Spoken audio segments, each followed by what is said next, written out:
What was the most hurtful thing that anyone has ever said to you? I'm self-conscious and aware that I'm not super pretty. I have tougher skin now, but I remember being in school, lining up outside the classroom in A block for biology, and there are loads of people walking past. This nasty little prick looks at me and just stops dead in his tracks. He says, "Wow, you're ugly," and continues walking and left everybody else just staring at me. I've such a fear of public humiliation. A lot of shit happened in school, but I can remember that like it was yesterday. It's tough dealing with stuff like that. People can be really unkind, especially in school. Moments like those stick with you, even when you try to move on. It's kind of wild how one comment can overshadow a lot of good times. At some point, you realize those comments say more about the speaker than you. Building thicker skin isn't easy, but it helps you grow stronger over time. Upon telling my mother what a great guy I had met, how he had a great career, i.e., he is a such and such, her response was, "And you are nothing." I had just landed my first full-time gig in the field I wanted to work and was mighty proud of this achievement, although I didn't have a university degree yet like he had. 16 years ago, and I can still hear it, loud and clear. Edit. My highest rated comment is about my mother degrading me. I can make a business out of this. It's wild how words stick with you over time. I remember when I was excited about landing my first job, and someone threw shade, making me feel small. It's like, no matter what I've accomplished, some comments just linger. You think you're on the rise, and then reality hits. It's tough, but it also fuels that drive to prove yourself more. Funny how those moments can turn into motivation over the years. I feel like we're both settling. Girlfriend of 3 years. I was head over heels in love at the time. Edit. Thanks for all the nice words, y'all. I'm doing much better now. I'll find my dream girl someday. To all y'all going through something similar, you're beautiful. Don't let someone who doesn't deserve it ruin you. It's tough when you realize things aren't what they used to be in a relationship. I've been there, feeling like you're putting in effort but not getting much back. It's good that you're handling it well now. Sometimes, it takes a tough moment to find clarity. Keep moving forward and trust that the right person will come along when the time is right. After my dad passed away, I was going through his belongings. One of his journal entries was simply, "I am disappointed in my son." It was written 8 years before he passed away. No context. Nothing has been more hurtful since or before. Obligatory edit. I posted this and went to sleep. Explosion. This is my only post that has been upvoted more than 10 times, and I have been here 6 years. Thank for the gold. Look at this shiny piece of metal, father. Are you still disappointed? Also, I was named in the diary. That's a heavy discovery. Finding something like that must feel pretty rough, especially knowing it was written so long ago. It seems to stick with you, and it's hard not to think about what it means now. Sometimes, these moments push us to reflect on who we are and what we want to show to the people we care about. Painful, but maybe it can lead to some kind of growth over time. One time I was waiting in line at Taco John's, and a group of kids saw me come up and yelled, "Big order coming up." I was super overweight at the time, and I just looked at them, then walked out. On the plus side, I used that and every other moment when people were mean to me as motivation for my weight loss. Down 136 and only 14 more to go to goal. Smiley face. It's wild how moments like that can fuel change. The comments sting at first, but using that kind of negativity as motivation to push yourself is powerful. It's cool to see how you turned a tough moment into something positive, and losing so much weight is really impressive. You've come a long way, and it shows that people can change their lives with determination. That would have to be my father. Back in high school, I went to my sophomore school dance. However, nobody would dance with me nor talk to me, so I went home early and started to cry. My dad gave me a few words of comfort, and it became the silver lining to my crappy day. A few months later, I was invited to a birthday party from my friend from middle school. I needed a ride, and I asked my father to drop me off. I interrupted him watching his favorite program on television, and he said, "Why should I go? You're just going to go back home and cry again." I never trusted him with anything personal after that. It sounds like a tough experience, especially when you were looking for support. It's interesting how a moment of kindness can stand out, but then another moment can really change the way you see someone. Trust can be fragile, and sometimes people just don't get what we need from them. Your dad's comment must have stung, especially after he had comforted you before. It's hard to navigate family relationships like that. This happened just this Christmas. My dad did probably the most thoughtful thing he's ever done for me, and got both my mom and I gift certificates for a girls' day at a spa. We had all just gone on vacation, and it was becoming painfully clear how strained the relationship is between my mom and I. So he was trying to help bring us together. I was excited, but when I turned to my mom to see her reaction, she looked semi-disgusted and replied to the gift with, "Can I trade it in for a haircut?" Her reasoning was that she doesn't like being touched, but it was set up so you had a choice between a massage or something less invasive. It really changed my outlook on things between she and I. It's interesting how people react to gifts. Your dad meant well, trying to create some bonding time. But your mom's response shows her discomfort with the idea of being pampered. It's a reminder that what seems great to one person might not feel the same way to another. It's tough when relationships are strained, and sometimes, understanding those differences can lead to better communication down the line. "Who are you?" said by my grandmother a few months before she died. I was her first grandchild, and she was incredibly proud of me, even still remembering me when she had forgotten who grandfather was. I was the second to last person she forgot, just before my mother. It was what made me realize that she wasn't my grandmother anymore, just my grandmother's slowly dying body. Hurt a lot. Edit had a lot of replies from people going through the same thing now.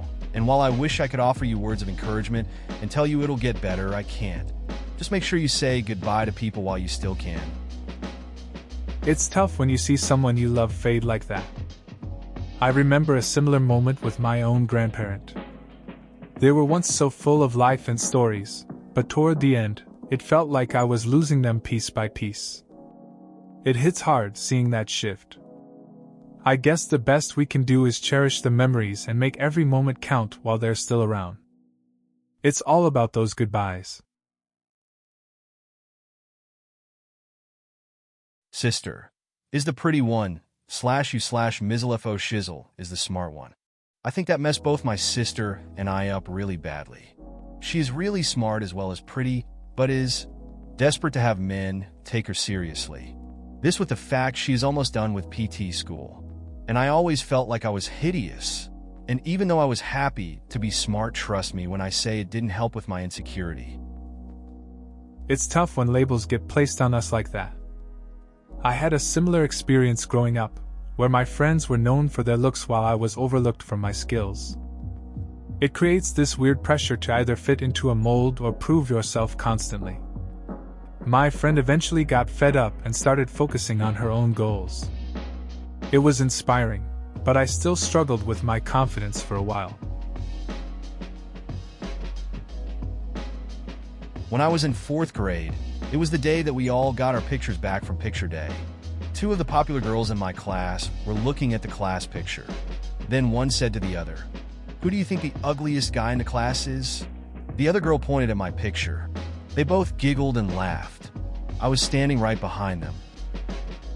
That sounds rough. Kids can be pretty brutal with their comments. It's one of those moments that stick with you. I remember similar stuff from school, dealing with judgments and cliques. It's all part of growing up, I guess. You reflect on it later and realize it doesn't define who you are. Just another school memory, I guess.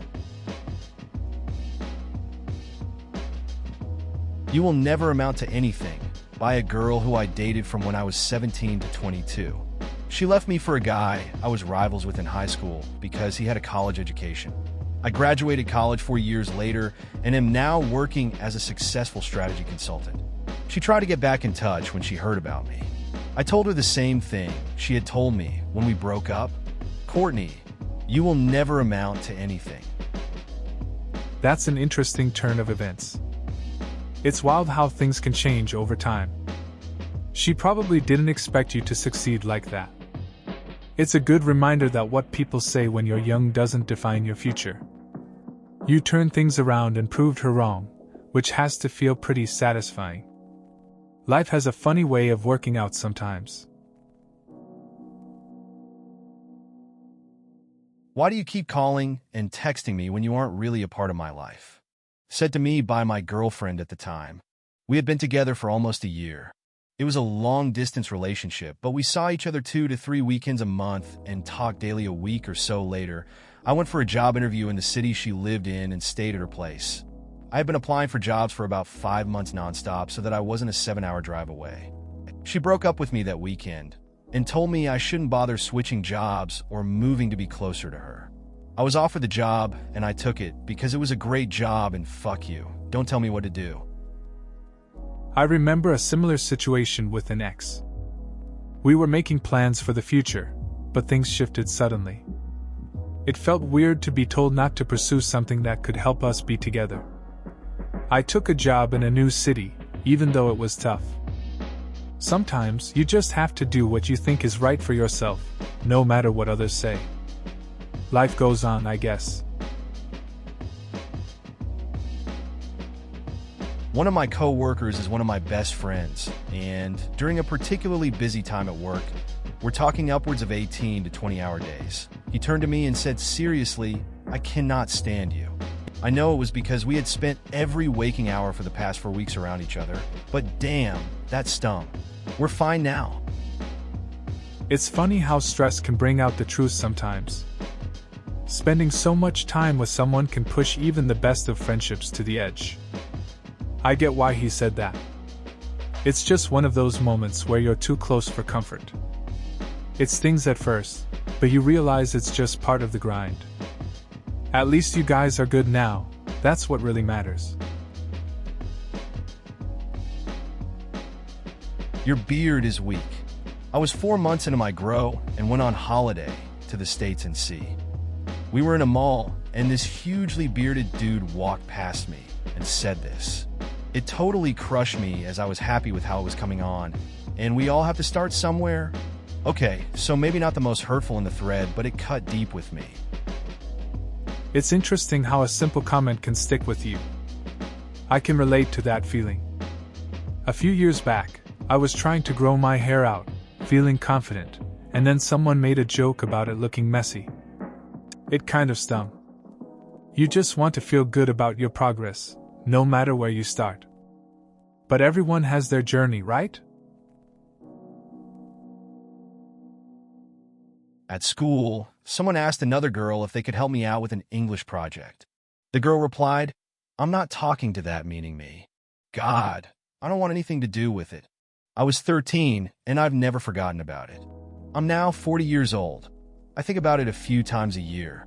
She wasn't saying it in front of a crowd, for the kudos of being mean. She just said it as if it was a fact. That sounds pretty rough. Kids can be really harsh sometimes, and it sticks with you. It's weird how those small moments can haunt you later in life. It makes you think about how people perceive you and how their words can have a lasting impact. Even if it wasn't said in front of everyone, it still left a mark. It's good you can reflect on it, though. That shows growth. My dad told me I was getting Kindoff fat. It hurt, but I needed to hear it. I was 18, 6 feet 0 inches, and 220 pounds. All I did all day was pound sodas back to back, graze on boxes of fudge rounds, Nutri-Grain, and oatmeal cream pies, and play City of Villains. 2 p.m. when I woke up to 6 a.m. every day. I don't game anymore. I lift 6 days a week. I have all of the social and career success that seemed impossible when I was a useless blob. More parents need to tell their kids the truth instead of telling them how perfect they are. There would be a lot less entitled, lazy slobs around, It's tough to hear those words from a parent, but sometimes honesty is what we need. You took that message and turned things around. Dropping the gaming and focusing on fitness seems to have changed your life for the better. It's a solid reminder that a little tough love can lead to real growth. Glad to see you're doing well now. Makes you think about how we approach feedback in life. It's okay. High school buddies usually stop hanging out with each other all the time. Former best friend who is engaged to his high school sweetheart and hangs out with our old circle of friends who have also decided to cut me out of their lives for petty shit. He was the closest thing to a brother that I ever had, and short of a miracle birth by my middle-aged parents, ever will. It's tough when friendships change like that. You think you have this solid bond, and then life takes people in different directions. It hurts when you realize you're not part of that circle anymore. Sometimes, you just have to accept it and move on, even if it feels unfair. Those memories with him will always stay with you, but you'll find new people along the way. I was involved with a girl while traveling abroad for a little over 4 months. We were together all the time, and she was the first girl I fell in love with. As our departure date approached to head back to the US, I told her I was crazy about her and wanted to make it work back home, and she agreed and told me how much she loved being with me. Woke up to a Facebook message the very next morning saying she was sorry, but she just wanted to get laid while she was abroad. She said she meant to tell me to my face but forgot to bring it up. That put me in a pretty bad funk for a few months. That's rough.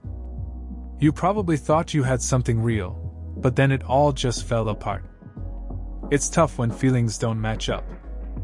I guess it's a reminder that sometimes people are in it for different reasons. It can leave you feeling off for a while, trying to process it all. It's a hard lesson, but you move on.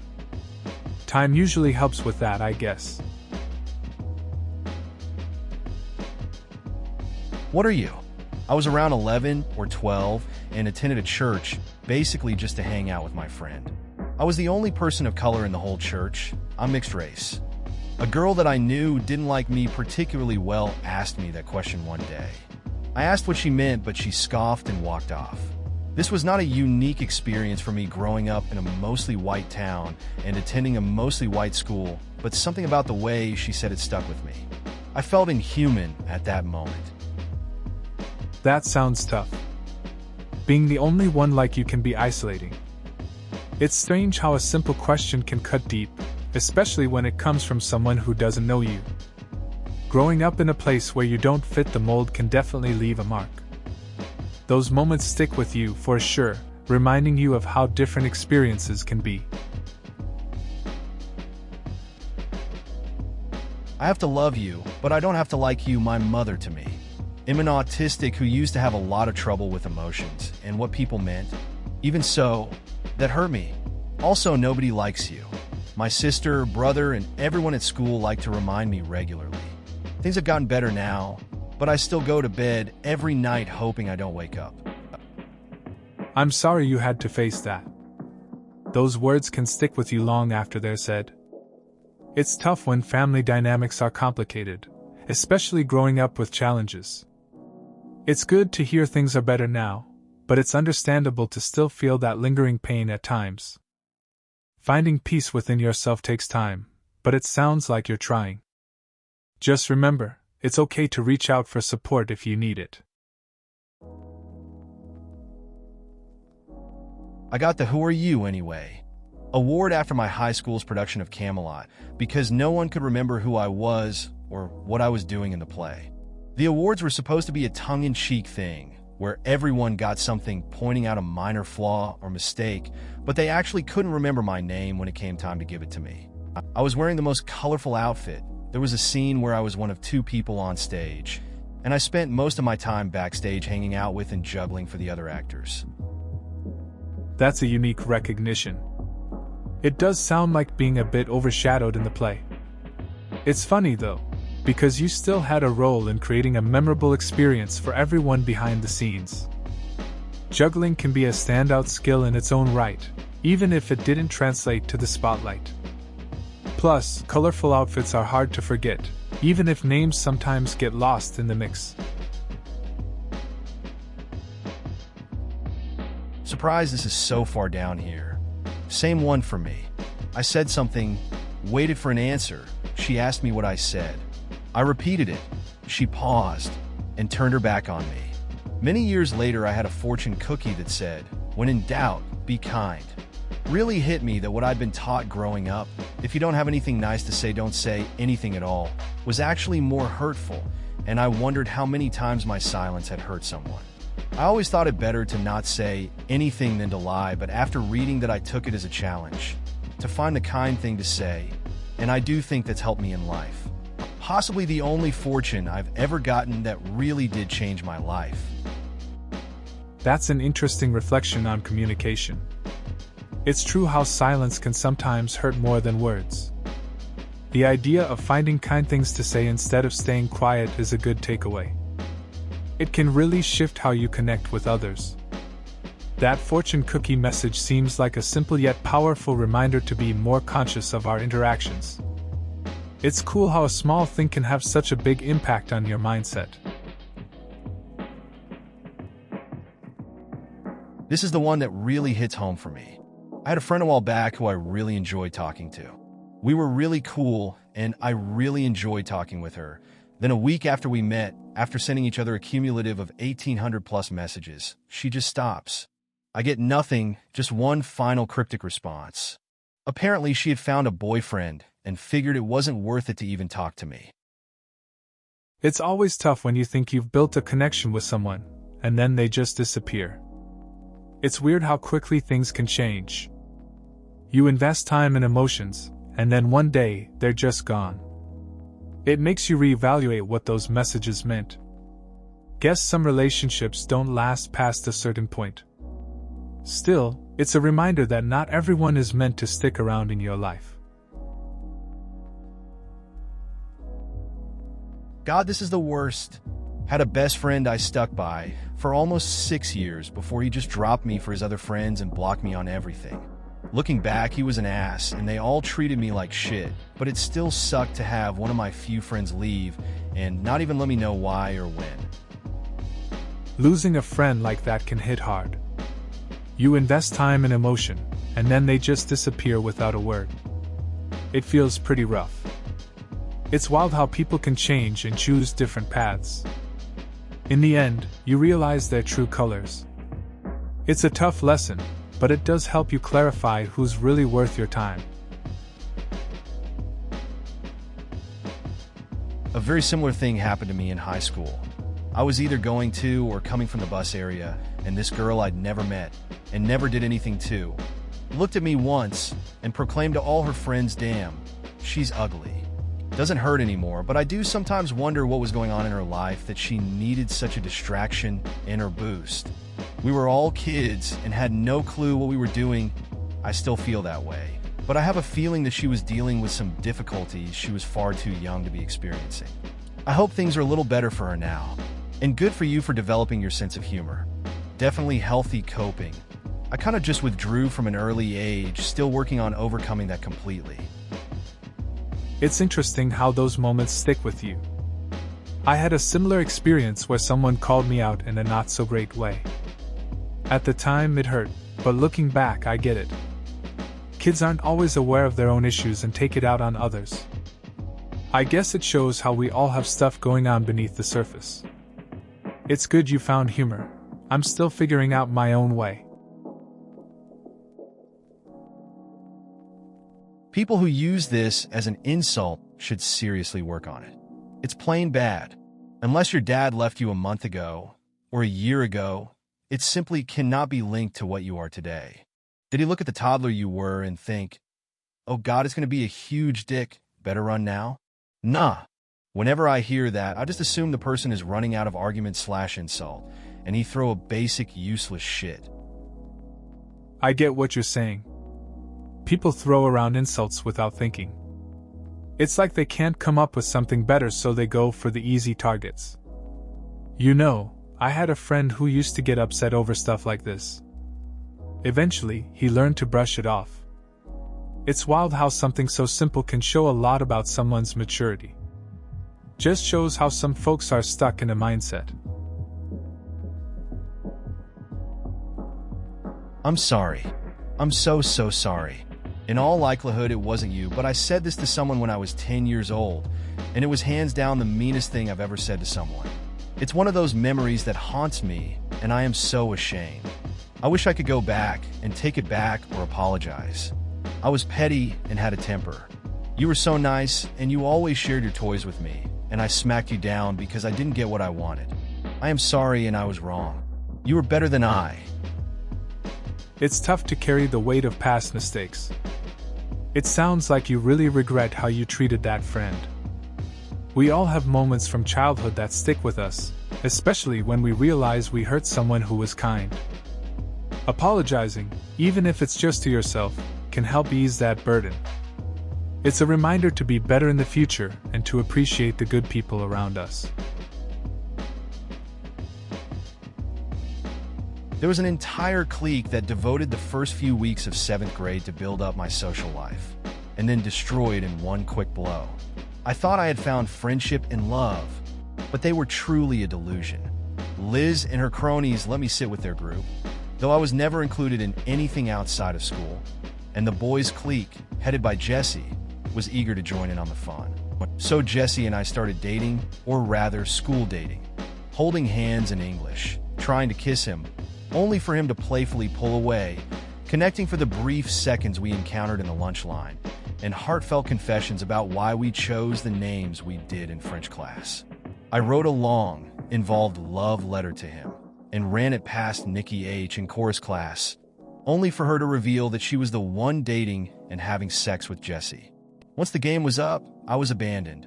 Through the filter of hindsight and maturity, I looked back at every action I'd taken that year, and how my duplicitous friends were really just humoring a social retard. That sounds pretty rough. It's always hard when you think you've found your place with friends, only to realize they were just playing along. The whole thing with Jesse must have stung too, especially after writing that love letter. It's tough to see those moments differently when you break it down later. It's a lesson learned, I guess, about who your real friends are or aren't. That's awful. If it makes you feel any better, my mom went a little crazy after my dad died, too. They'd been married about 40 years, and he had been her caretaker for 4 before his sudden death, so I went to a psychologist by myself in order to deal with her sudden change of personality. It helped. It's tough to see someone you love change like that. I get it. My friend's mom had a similar breakdown after his dad passed. It was hard for him to handle. He started going to therapy too, just to find an outlet. It made a difference for him, at least. I'm glad you found help as well. Sometimes, just talking it out with someone can ease the burden a bit. Most stuff people write in a journal is just rubbish that they are feeling at that time. Maybe you did something to piss him off that day, and he was over it the very next. I'm sure it did hurt to read that, but try not to hold on to it. Everyone has those days where everyone is a disappointment to them. I'm sure there were days that he was a disappointment to you as well, but you got over it and let it go. Probably the same for him. Yeah, that makes sense. Journals can capture temporary feelings, and sometimes they just don't reflect the bigger picture. It's normal to feel let down by friends, but holding on to negativity isn't really helpful.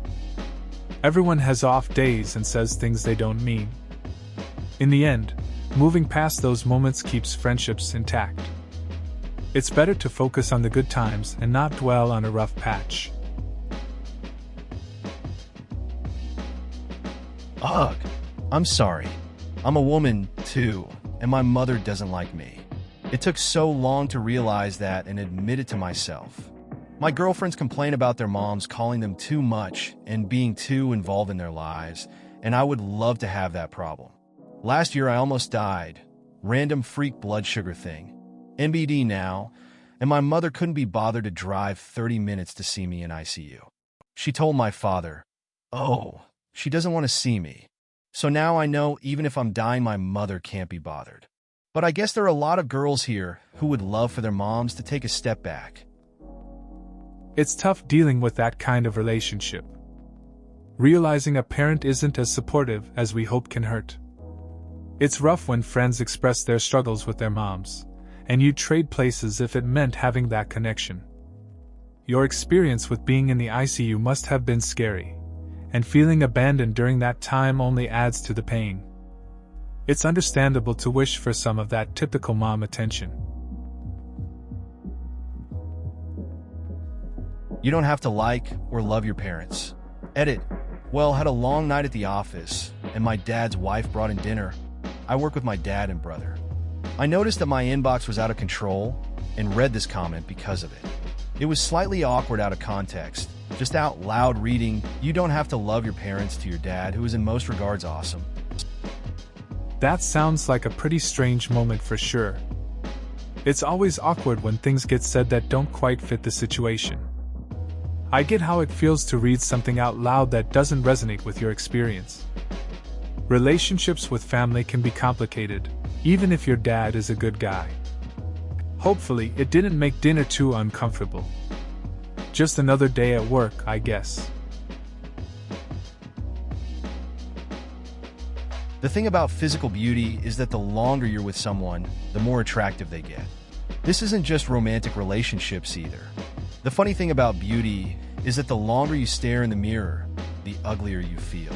So keep in mind your partners probably think you're twice as attractive as you are, and 4 times more attractive than you think you are. That makes sense. I've noticed how you can really start to appreciate someone's features over time. It's interesting how familiarity can change your perception.